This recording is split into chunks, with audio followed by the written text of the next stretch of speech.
Every trading course you've ever taken has been lying to you, not intentionally, but by omission. They taught you what to trade.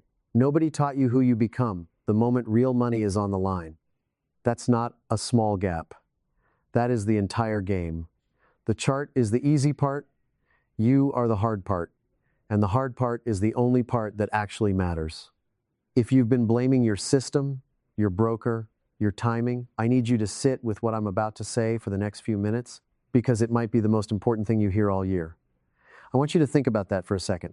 Every book, every course, every webinar you've sat through at midnight with a cup of coffee, taking notes, highlighting things, feeling like this time you finally found the piece you were missing, what were they teaching you? They were teaching you patterns. They were teaching you risk to reward ratios. They were teaching you where to put your stop loss, how to read a moving average, how to identify a breakout from a range. And none of that is wrong. It's just incomplete, dangerously incomplete. Because the moment you take all of that beautiful, well-organized knowledge and sit down in front of a live chart with real money in your account, something happens that no course ever prepared you for. You change. Something inside you shifts in a way that makes everything you studied feel like it belongs to a different person, a calmer person, a person who wasn't actually at risk of anything. And that is the thing I want to talk to you about today. Not the chart, not the strategy. You, the mind that sits behind the screen. The nervous system that fires the moment a position goes red. The voice in your head that says, "Get out," 30 seconds before your stop loss is even close to being hit. That's where the real work is. That's where the real money is. And that's what this video is about. So let me be direct with you.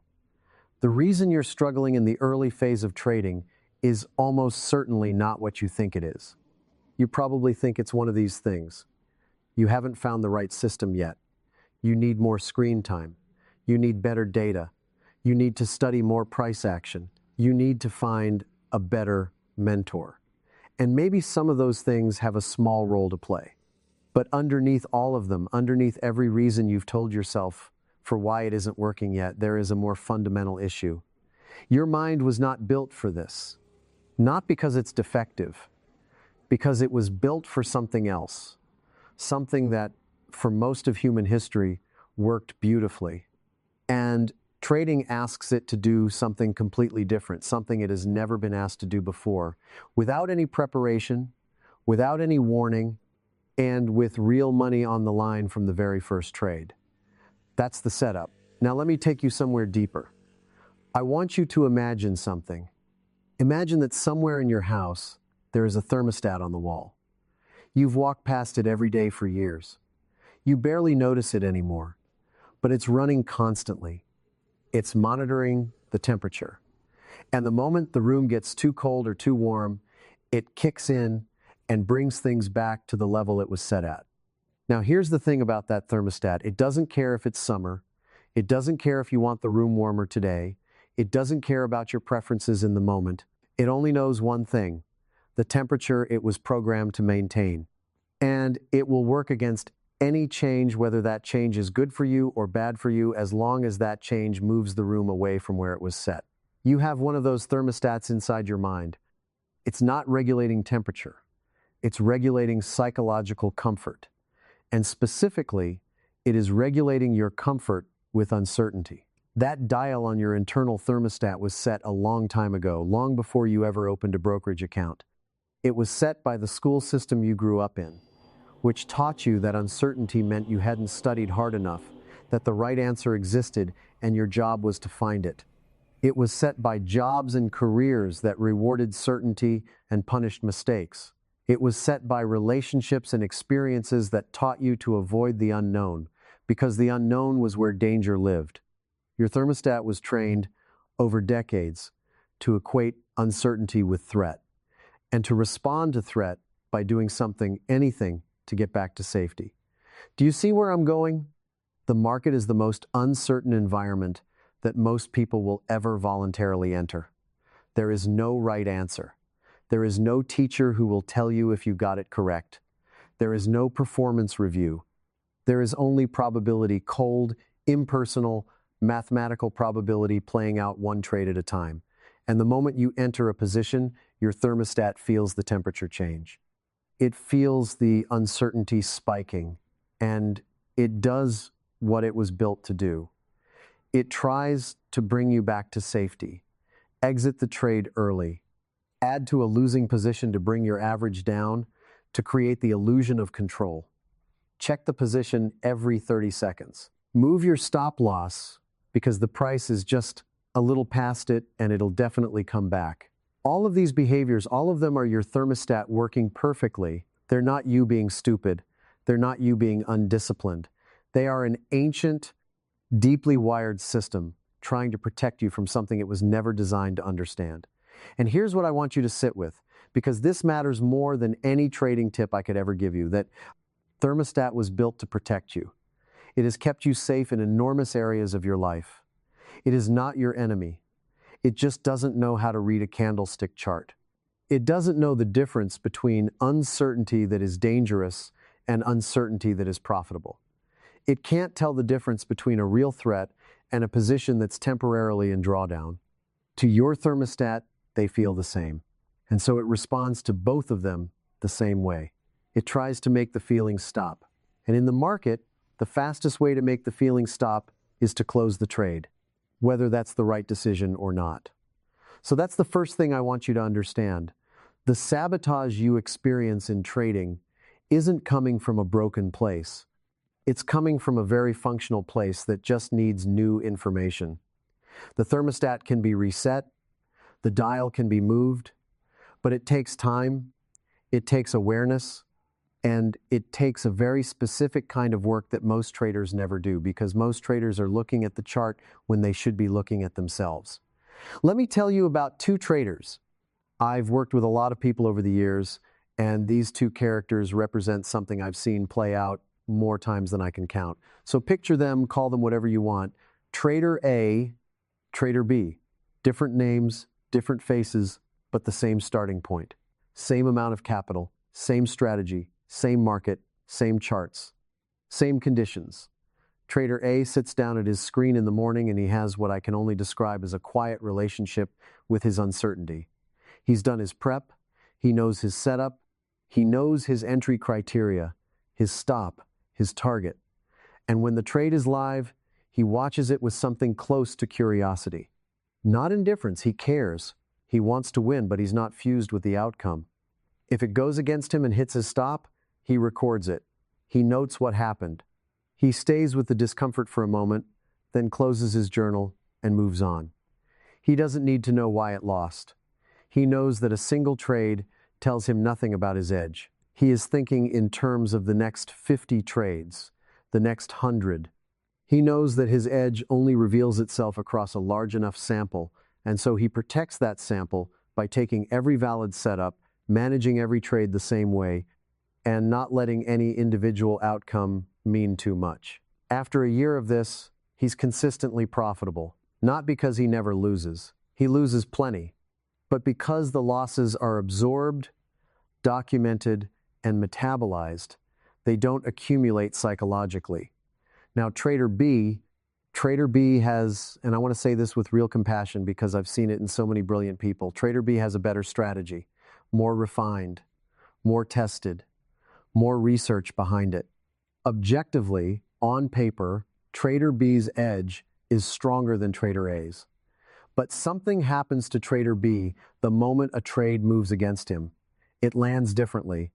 Each loss isn't just a loss, it's a verdict. It's the market telling him something about himself. And because each loss means something beyond its face value, Trader B can't let it sit. He has to respond to it. Sometimes that means revenge trading, jumping back in immediately to get it back. Sometimes that means the opposite, shutting down for the day, walking away, telling himself he'll figure out what went wrong before he trades again. He swings between overconfidence on winning days and self-doubt on losing days. His account goes up and down in a pattern that mirrors his emotional state rather than his edge. And here's the tragedy. Trader B knows more than Trader A. He works harder than Trader A. He studies longer, he wants it more, and he's not profitable. The difference between these two traders is not intelligence, it is not effort, it is not the quality of their strategies. The difference is what a loss means to each of them. For trader a loss is a statistical event within a probability distribution. For trader B, a loss is personal information about who he is. And that difference, that one psychological gap, is worth more than every setup, every indicator, every system in the world. I want to stay with trader B for a moment because I think he deserves that. Because if you're being honest with yourself right now, you might recognize some of him in you. And I want you to know that what's happening to him isn't weakness. It's a completely natural response to something nobody told him to prepare for. He was taught how to analyze the market. Nobody taught him that his identity would become entangled with his P and L. Nobody told him to watch out for the moment trading stops being a craft and starts being a mirror, something he holds up to himself each day to find out if he's smart enough, good enough, worthy enough. That's not trading anymore. That's something much older and much more painful. And it will bleed you dry, not just financially, but emotionally, if you don't see it for what it is. Now, I want to go even deeper, because I've given you two stories, two characters, a metaphor about a thermostat, and all of that is meant to do one thing, to make you feel seen before I ask you to think differently. So now let's think differently. Here is something that I believe, and I've believed it for a long time, that almost no one in the trading world talks about plainly. The market is not your mirror, but your mind makes it one. Let me say that again, because it's important. The market is not your mirror, but your mind makes it one. The market is generating random outcomes within the structure of your edge. That is all it is doing. It has no memory of your last trade. It doesn't know your name. It doesn't know that you had a terrible week, that you're under pressure, that you promised yourself you'd turn this around, that you can't afford another losing month. None of that information exists in the market. The market doesn't know you're there. It is a vast, impersonal river of transactions, orders, fear, greed, algorithms, and probability. And you are one very small boat on that river. It doesn't adjust for you. It doesn't care about you. And this is actually wonderful news, if you let it be. Because the moment you truly internalize that the market has no opinion about you, the moment you feel that in your body, not just think it in your head, something releases. The pressure releases. Because now the trade isn't a test. It's not an exam. It's not a judgment. It's just a probability playing out.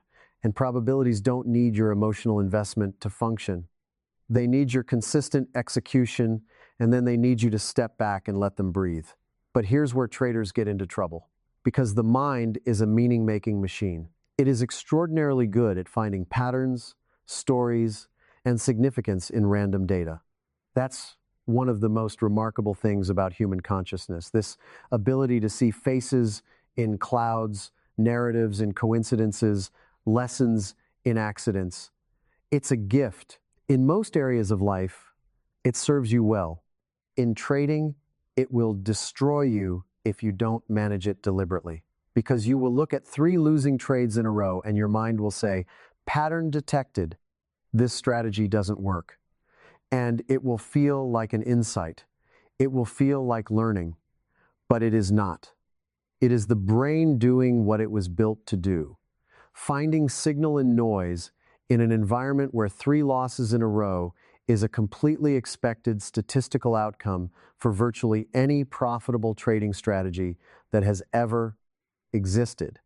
You can have 20 losing trades in a row with a 60% win rate strategy, and that is well within the range of normal, well within it. The math supports it, the reality of probability supports it, but your nervous system doesn't feel math. Your nervous system feels 20 losses in a row and screams abort. And this is the gap I want you to hold in your mind as we continue. The gap between what the math says is normal and what your nervous system experiences as normal.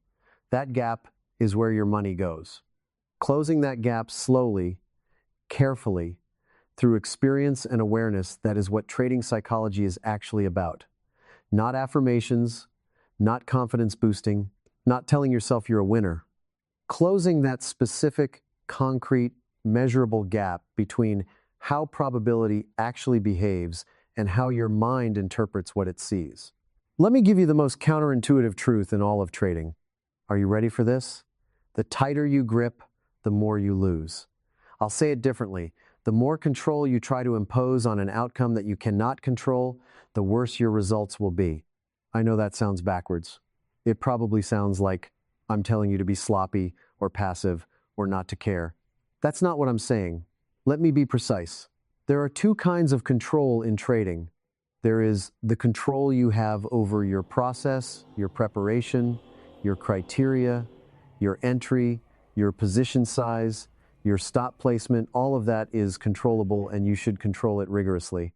And then there is the control you try to exert over the outcome, whether this specific trade wins or loses. That second kind of control is an illusion. It does not exist. The outcome of any individual trade is not yours to determine. It was determined by the collective action of every market participant before you even clicked buy. You cannot change it. You cannot wish it into being different. You cannot stare at the chart hard enough to make the price go where you want it to go. But here's what's fascinating, and this took me a long time to fully appreciate. When traders try to control outcomes, they actually make their results worse than if they had done nothing at all. Because the attempt to control the uncontrollable always manifests as interference with the process. Moving a stop loss, exiting early because it feels like it's going to reverse, adding to a losing position to bring the average down. All of these are attempts to control an outcome, and they all, on average, reduce your edge. The data is clear on this. The traders who intervene least in their trades, who set them up correctly, and then let the process run, outperform the traders who actively manage every position in response to moment feelings. Because the active management isn't based on analysis. It's based on emotion. It's based on the thermostat triggering and trying to bring the room back to a comfortable temperature. Think about the surfer for a moment. Not the beginner surfer who fights every wave, arms flailing, trying to force the board to go where they want, panicking at every shift in the water. Think about the experienced surfer who has been doing this for years. What does that surfer look like? They look relaxed, don't they? They look almost lazy until the moment the wave comes, and then something flickers on in them, and they move, but they move with the wave, not against it. They're not controlling the ocean. They gave up on controlling the ocean a long time ago. What they developed instead was an intimate understanding of how the ocean behaves, the patience to wait for the right wave, and the commitment to trust the movement they chose without second-guessing it in the middle of the ride. Trading is exactly that. The market is the ocean. You don't control it, you read it, you prepare for it. You choose your moments, and then you ride what you chose without fighting it, without renegotiating your decision mid-wave, without jumping off because the wave doesn't look exactly like you expected it to. The professionals who consistently win in this business are not more certain than you. They are more comfortable being uncertain. That is not the same thing, and the difference matters enormously. Certainty is something your ego wants. It feels like safety. It feels like intelligence.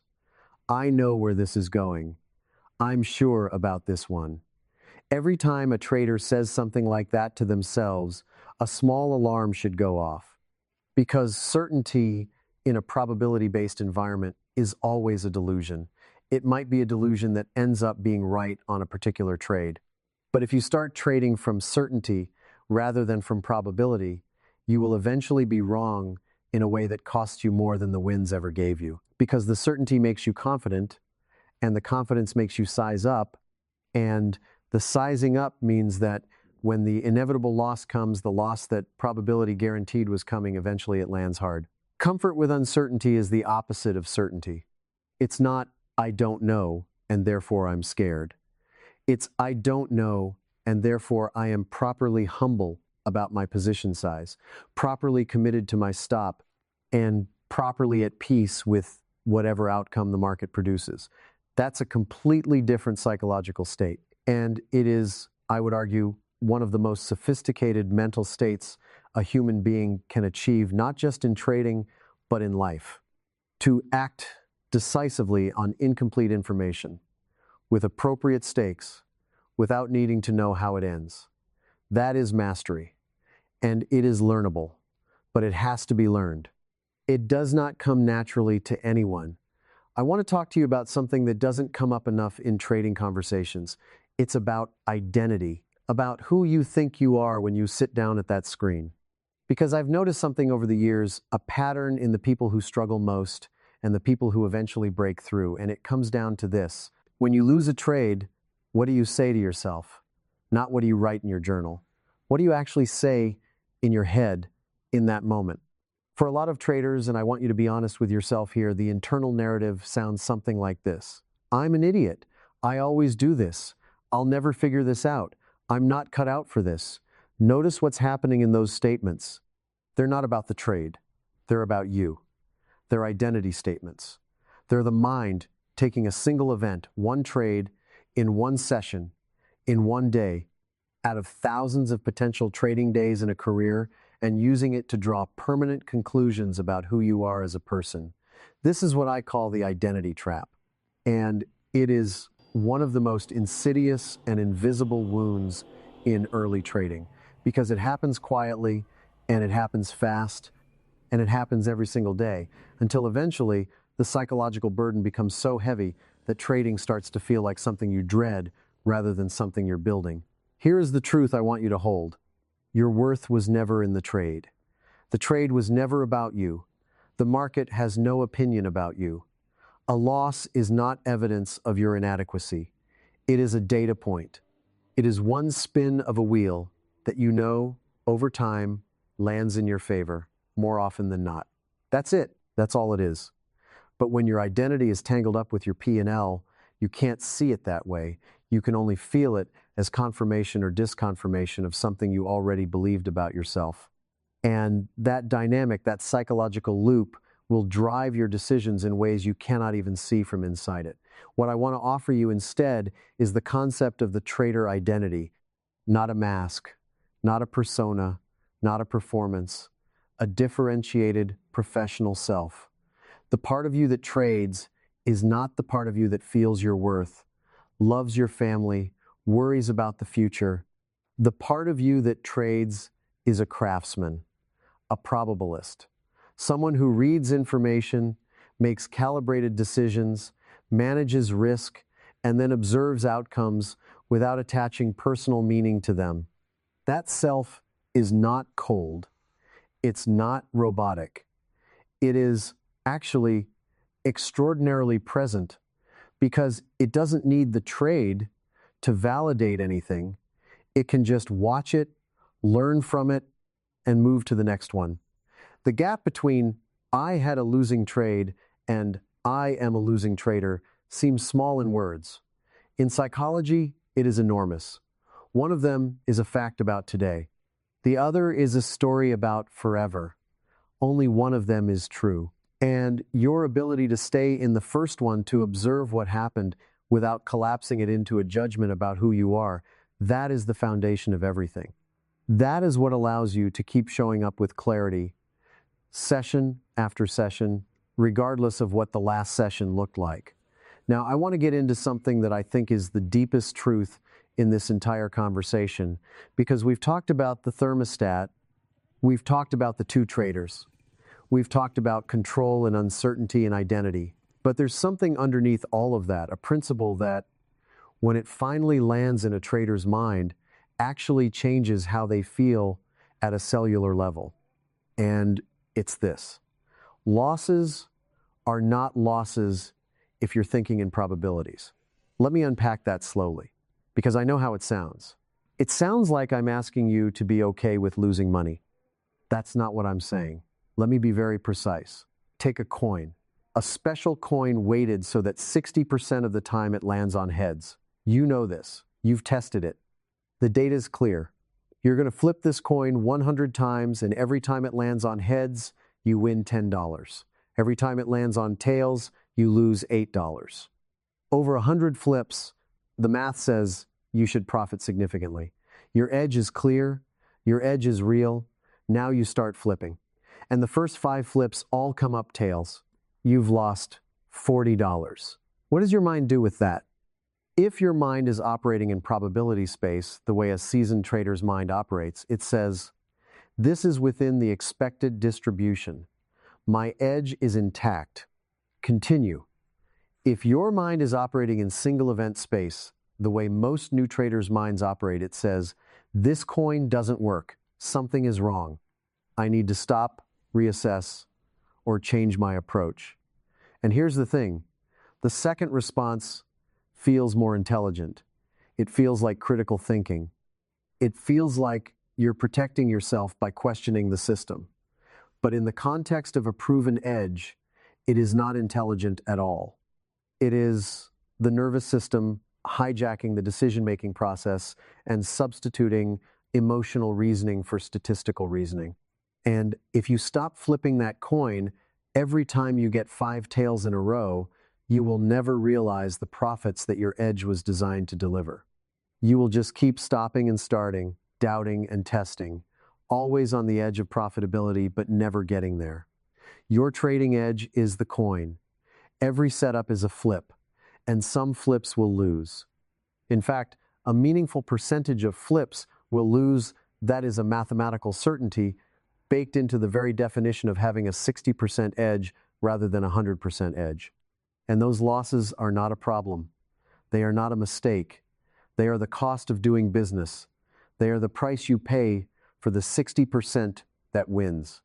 And the mind that understands this really understands it in its bones, stops experiencing losses as failures. It starts experiencing them as scheduled payments, expected events, part of the design. This is not a trivial reframe.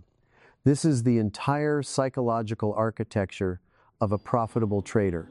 When you feel a loss as failure, you are essentially saying, my edge should produce wins 100% of the time, and anything less than that is unacceptable.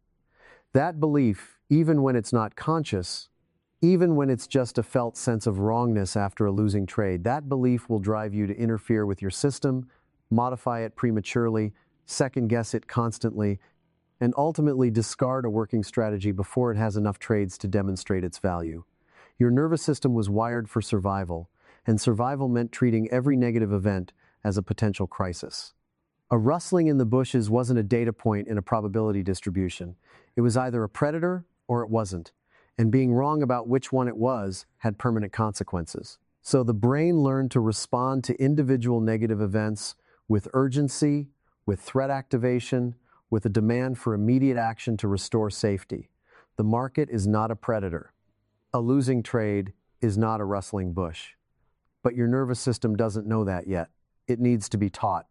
And the teaching happens through accumulated experience with deliberate awareness, not just experiencing the losses, but sitting with them consciously, labeling them correctly as statistical events, and building a new associative pathway between loss and expected part of the process rather than loss and threat. Act now. This takes time. I want to be honest with you about that.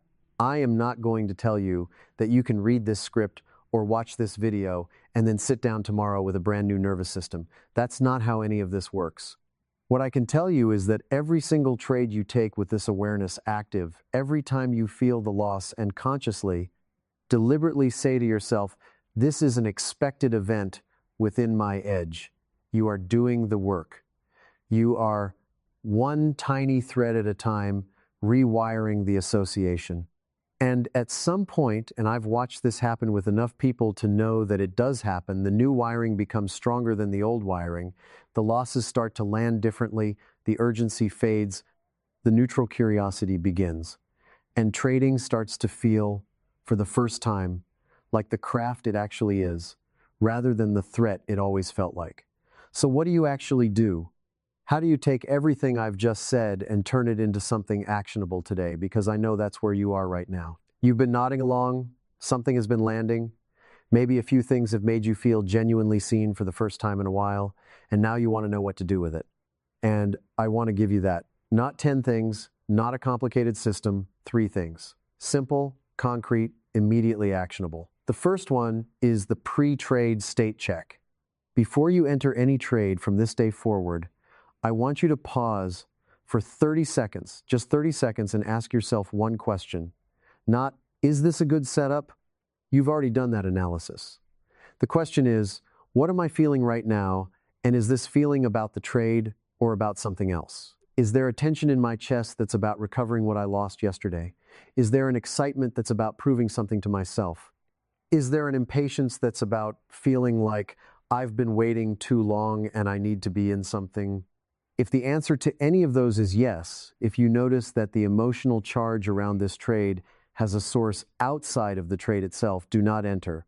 Close the platform. Walk away. Come back in an hour or tomorrow or whenever the charge is cleared. This is the single most money-saving habit I can give you, and it costs you nothing. It takes 30 seconds. It requires no new knowledge, no new system, no new tool. All it requires is the willingness to be honest with yourself for half a minute before you click a button.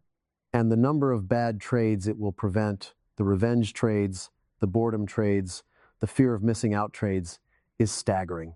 Because the impulse to take those trades doesn't announce itself as, this is a bad trade driven by emotion. It announces itself as a perfectly reasonable rationale. The setup looks good. The market is moving. I've been patient all day. Your mind will construct a logical case for exactly the trade it wants to take for emotional reasons. The pre-trade state check cuts through the logic and asks, but why do you want this, right now, in this moment? And that question is harder to fool. The second practice is what I call the sample size journal. And I want to be careful here because I know a lot of traders journal already, but I want you to change what you're journaling. Stop journaling what the market did. Start journaling what you did. Specifically, I want you to review not individual trades, but batches of 20 trades. After every 20 trades you've taken, sit down and ask yourself, how many of those did I exit before my target without a technical reason for doing so? How many did I move my stop loss in a way that wasn't in my plan? How many did I take when the setup was borderline because I was impatient? How many did I skip because I was afraid after a losing streak? Those numbers tell you more about your psychology than any trade outcome ever could. And they give you something specific to work on. Not, I need to be more disciplined, which is vague and unactionable. Something like, in the last 20 trades, I exited early on 7 of them, and in 6 of those 7 cases, the trade went on to hit my original target. That's information. That's the kind of clarity that allows you to make a specific behavioral change rather than a vague, aspirational one. The market is just the backdrop. You are the variable. And the sample size journal is the tool that brings you face to face with yourself as data rather than as a story. The third practice is the belief audit. And this one is the most important and the most uncomfortable. I want you to sit quietly, not while you're trading, not while the market is open, and ask yourself one question, one single question. Here it is.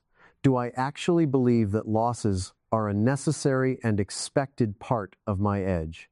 Or do I just say, I believe that? Because there is a gap, and I want you to feel this. There is a gap between things we understand intellectually and things we believe experientially.